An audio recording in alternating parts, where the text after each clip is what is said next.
Ngayon, tignan natin kung paano tinitignan ng Pilipino ang tinatawag na personal responsibility. This is Pinoy Extreme. Let's do this! This is Pinoy Extreme. So, as you can see earlier, yun nga, nagbigay ng paalala yung mga pulis na wag maglakad ng mag-isa sa gabi and so on and so forth. And gusto kong tingnan ninyo how entitled people are doon sa gusto nilang pamamaraan kung paano sila magiging safe by using other people rather than being responsible for their own action. Sabi dito ni Archie Anda, avoid rape crimes by imposing police visibility on every corners of the street and convicting the rapists and criminals. Wow! Ganun ba karami yung pulis natin na kaya nating maglagay ng kada pulis or pulis kada kanto, kada madilim na lugar? Gusto nilang gawing omnipresent yung mga pulis na pag kailangan nila ng tulong, andyan parati yung pulis. Mamang pulis! Diba? Ganon. Let these policemen rove around the street as they should. People don't have to have companion just to feel. Well, I agree at some point, but take note. Again, there are limitations to that kind of want or solution. Again, hindi naman ganun karami yung pulis natin para bantayan yung kada kanto. Well, of course, bukod pa dun yung budget na kinakailangan para mag-hire ka ng ganung karaming pulis.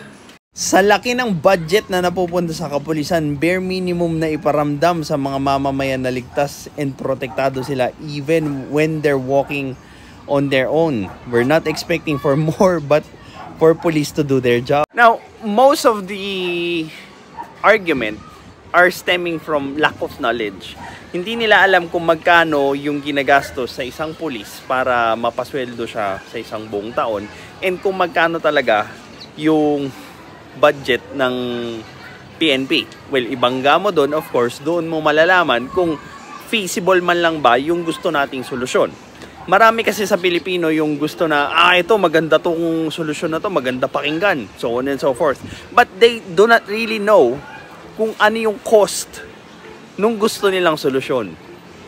Kumbaga, gusto lang nilang mag-feeling may-ari ng isang lamp at mag-wish sa genie na wala, eto na ang solusyon na gusto nyo at tutuparin ng gobyerno. Well, that's very far. Sabi ni Klong Momongan Guantero, stupid people in the comment. Taxpayers will adjust bayad ang mga pulis sa tax natin, ended up not walking alone. How stupid! Ganyan sinasayang ang pera natin. Again, they do not know what they are asking for. The price to pay doon sa solusyon na gusto nila. Most of them like see the zeros, billions, trillions, so on and so forth. But in reality, they do not really have the computation on how to run the police force ng Pilipinas and kung ano-ano yung mga ginagastos, ano yung mga factors, so on and so forth. Again, most of them are just entitled for what they want just because they are what?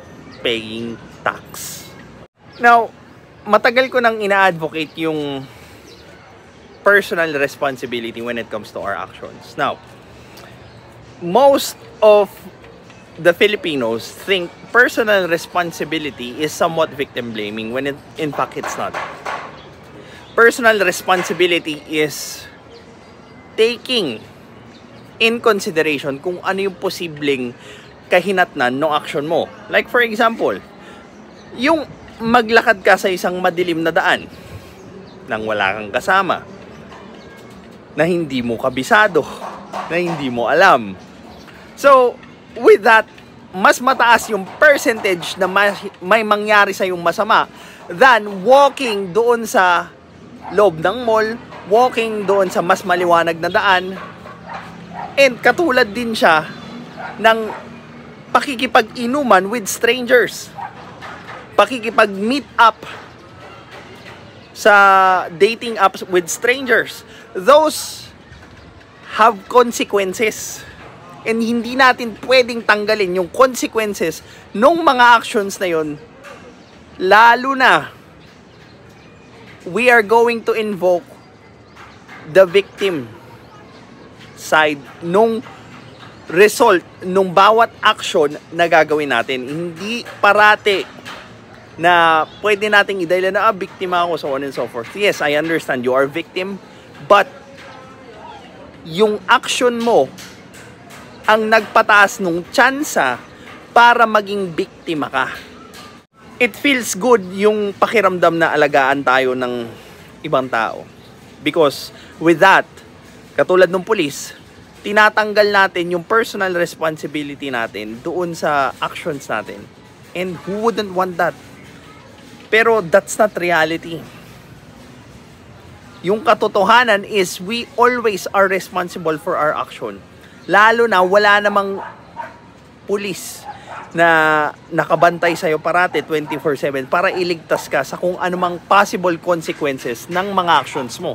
Kaya nga, I suggest na every time that you do an action, you think of the possible result na kahihinat na nito para ma-avoid mo or mapababa mo yung chance na mabiktima ka ng mga kriminal.